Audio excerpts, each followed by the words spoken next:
جو آپ نے بنا لی ہے اور ریلیٹڈ آف شریعت بھی نہیں ہے وہ، تو آپ ان کو ختم کرو.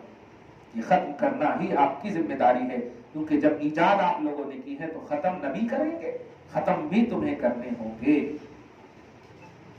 تو ایک شوہر اپنی پوری ذمہ داری اپنی بیوی کی اٹھاتا ہے، اور اٹھانا لازم ہے. اللہ پاک نے فرمایا الرجال قوامون علی النساء، مردوں کو یعنی شوہروں کو بیویوں پر رسپانسبل بنایا گیا، حاکم بنایا گیا. حاکم سے مراد وہ ڈنڈے لے کر مارنے والا نہیں ہے. حاکم سے مراد اپنے ماتحت کی خبرگیری کرنا. تو بیوی کا حاکم مطلب بیوی کا رسپانسبل بنائے. یہ نہیں کہ آج اگر گوشت نہیں ہے تو بیوی کو بولے فون کرو نا. کیسی تھنکنگ ہے، کدھر جا رہی ہے نسلیں؟ یہ سب شکایتیں آتی ہیں میرے پاس، اس لیے میں نے شیئر کر دیا. اللہ پاک آپ کے گھروں کو اگر بچائے رکھا ہے تو دعا کرتا ہوں بچائے رکھے، اللہ محفوظ فرمائے. نبی کو خوش کر دے آپ، نبی کو خوش کر دے آپ، اللہ پاک خوش ہو جائے. خدا چاہتا ہے رضائے محمد صلی اللہ علیہ وسلم، وہ چاہتا ہے میرے حبیب خوش ہو. وہ خالق ہو کر حبیب کو خوش کرنا چاہتا ہے، آپ مخلوق ہو کر ناراض کر رہے ہو. ایسا نہ کرو. خدا کرے آپ سب سے اللہ ہمیشہ راضی ہو، رسومات بد کو آپ سے دور کرے اور آپ کو اس سے دور رکھے. تو آج کی گفتگو کا اب ذرا خلاصہ سنیے. آپ نے جو کیا وہ تو ہم نے دیکھا، مگر آج خاص طور سے رسول انقلاب کی سیرت کا ایک خوبصورت عنوان ہے، اور اس دھڑکتے ہوئے دل سے آج جائیے یہ آخری کا 10 یا 15 منٹ کا خوبصورت پہلو لے کر کہ نبی نے آپ کے لیے کیا کیا ہے. سب سے بڑا کام یہ کیا ہے کہ آپ کے غم میں روئے بہت ہیں. یہ بہت بڑا کام ہے، اور یہ رونا جو ہے آپ کی مجبوری نہیں، ذمہ داری تھی. تب تو اس آنسو کی قدر کی اللہ پاک نے. آپ ہم سب مجبوراً روتے ہیں، بلکہ کچھ رونے میں تو دھوکے بھی ہیں، دکھاوا بھی ہے، جھوٹ بھی ہے، دغا بازیاں بھی ہیں، بے وفائیاں بھی ہیں. لیکن نبی جب امت کے لیے رو رہا تو وہاں کون سا ایسا پہلو ہے جس میں آپ نگیٹیوٹی تلاش ہوگی؟ کوئی ایسا پہلو نہیں، کیونکہ نبی پر آپ کا احسان نہیں، نبی کا آپ پر احسان ہے. پھر نبی آپ کے لیے روئے، کیوں روئے؟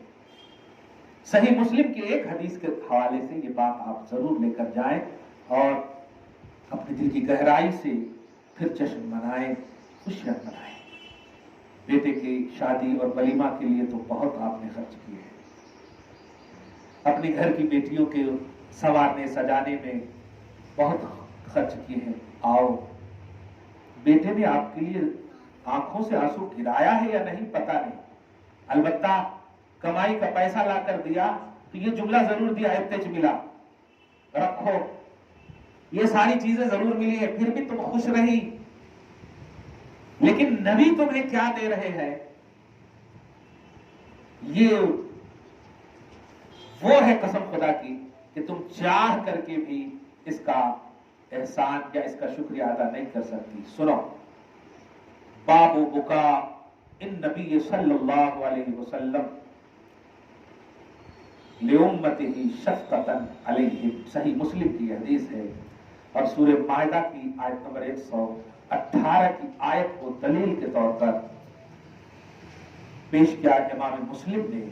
اور دیکھیں کہ رسول انقلاب کی امت کے لیے کیا سیرت ہے اور امت کدھر اور کہاں جا رہی ہے. نبی علیہ الصلوۃ والسلام نے پہلے عنوان اور ہیڈنگ ہی دیکھیں، امام مسلم نے جو ہیڈنگ دیا ہے، نبی صلی اللہ علیہ وسلم کا اپنی امت کے لیے رونا، بکا، آپ کو بکا رونا. آگے کہتے ہیں شفقتن علیہم، یہ رونا ان پر شفقت کے لیے، مجبوری نہیں ہے، شفقت کے لیے ہے. وہ کیا شفقت ہے ذرا آپ دیکھیں. اللہ کے نبی صلی اللہ علیہ وسلم ہے سورہ مائدہ کی مشہور آیت کریمہ تلاوت فرما رہے ہیں. آیت نمبر 118 سورہ نمبر 5